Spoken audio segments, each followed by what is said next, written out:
एक और सवाल अजीत जी जो अभी कहीं चर्चा में नहीं आ रहा है, लेकिन मैं जानता हूं क्योंकि लंबे समय से मैं चिराग पासवान को भी मैंने कवर किया, जीतन राम मांझी की आदतों को भी मैं जानता हूं।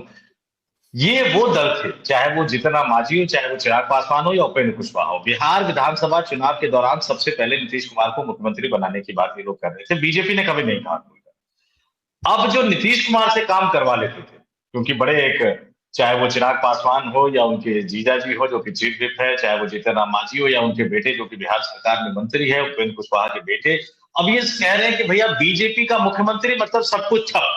क्योंकि बीजेपी अपना सिर्फ मुख्यमंत्री तय नहीं करती है, वो दहेज में उनको मुख्य सचिव भी देती है, वो गृह सचिव भी देती है, वो प्रशासनिक विभाग का सचिव भी देती है, सबको दिल्ली दरबार तय करेगा। वो मुख्यमंत्री अपनी ही चला पाएगा, इस बात की संभावना बहुत कम है, तो सहयोगी दलों को कहां संतुष्ट कर पाएगा। तो चिराग पासवान, जीतन राम मांझी, उपेंद्र कुशवाहा, खासतौर से चिराग पासवान, दिक्कतें बढ़ने जा रही हैं इनकी। देखिए, बिहार की राजनीति में तो अभी उस तरह से वो सक्रिय नहीं हुए हैं, और चिराग पासवान को तो दिल्ली का अनुभव हो गया है। दिल्ली में भी सारे मंत्रियों के मंत्रालय दूसरी जगह से चलते हैं, उन लोगों को क्या करना होता है, सब ऐसे बैठे। यहाँ भी सबको सचिव और निजी स्टाफ भी ऊपर से ही मिलते हैं, भारत सरकार के मंत्रियों को भी।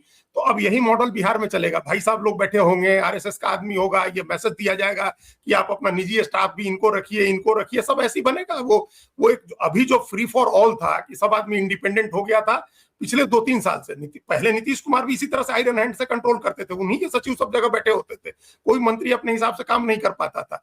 अब अभी थोड़ी दिन की आजादी मिली थी, तो अब सब लोग पुराने सिस्टम पर काम करेंगे, बीजेपी के हिसाब से करेंगे।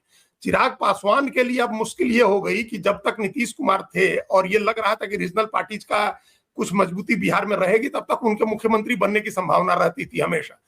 अब बीजेपी अगर अपना मुख्यमंत्री एक बार बना लेगी तो उसके बाद सबकी संभावनाएं बंद हो जाएंगी, फिर उनके लिए राजनीति में संभावना थोड़ी कम हो जाएगी।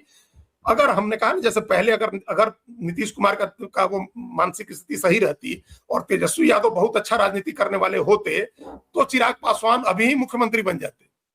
बिहार की जो राजनीति की तासीर है, वो तासीर ये है कि बीजेपी नहीं चलेगा, बीजेपी नहीं चाहिए किसी को। तो बीजेपी को रोकने के लिए अगर तेजस्वी यादव आगे बढ़ते, नीतीश कुमार मानसिक रूप से ठीक होते, तो कहते कि बेटा ये चिराग पासवान को सीएम बना देते हैं, उन्हीं से एमएलए वाला आदमी सीएम बन जाए, आरजेडी और जेडीयू उनको सपोर्ट कर दे। लेकिन अब कोई राजनीति नहीं करता। एक तो सब बीजेपी से डरते भी हैं, और दूसरे इस तरह की दृष्टि भी नहीं है कि ऐसी राजनीति करें। तो अगर लालू यादव और नीतीश कुमार, रामविलास पासवान जैसे बड़े नेता होते तो वो शायद करते। अब वो नहीं होगा। अब सारी राजनीति की धुरी भारतीय जनता पार्टी की होगी, उसके इर्द गिर्द सत्तारूढ़ गठबंधन की राजनीति बीजेपी के इर्द गिर्द घूमेगी, बीजेपी के हिसाब से तय होगी।